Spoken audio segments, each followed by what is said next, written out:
কাদিয়ানি জাহান্নামী, ঠিক কিনা জোরে কয়? বাংলাদেশ থেকে কাদিয়ানীদেরকে অমুসলিম ঘোষণা করতে হবে, অমুসলিম ঘোষণা করতে হবে।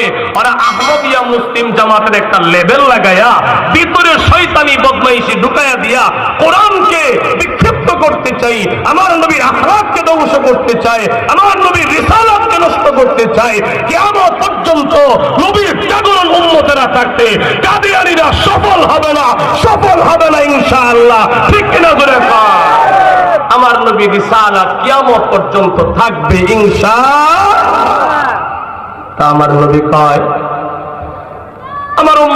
আমার ওমরকে আল্লাহ পাক এত যোগ্যতা দিয়েছেন, আমার ওমর যদি আমার পরে যদি নবী হওয়ার সিলসিলা থাকতো তাইলে আমার ওমরকে আল্লাহ নবী বানায়া দিতেন। তার মানে ওমর যোগ্য মানুষ ছিলেন। এবার আসেন ওমর নিজে কি কয়। ওমর কই জানো, আমি যখন অমুসলিম ছিলাম, ঈমান ছিল না, ঈমানের নামক দৌলত আমার কাছে আসার আগে আমার বাবা কইতো আমার ওমর বিয়া করলে বউ পালবো কেমনে। এখন আমি অর্ধ জাহান পরিচালনা করি, অর্ধ বর্গ মাইল পর্যন্ত হযরত ওমরের শাসন আমল চলতো।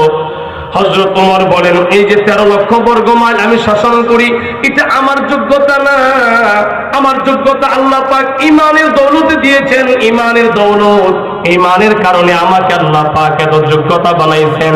হযরত ওমর বলেন, শোনো শোনো, আমার মতো বিয়াকল, আমার মতো উমাইলা মানুষ দুনিয়াতে কেউ ছিল না। ঈমানের কারণে আল্লাহ পাক আমার এমন যোগ্যতা দিয়েছেন, এত দামি বানায়া দিয়েছেন। আমি একটা রাখাল থেকে অর্ধ জাহান শাসন, অর্ধ জাহানের শাসক আল্লাহ পাক আমারে বানায়া দিয়েছে। হযরত ওমর বলেন, শুধু এটা না, ঈমান যদি হয় তাইলে ঈমানের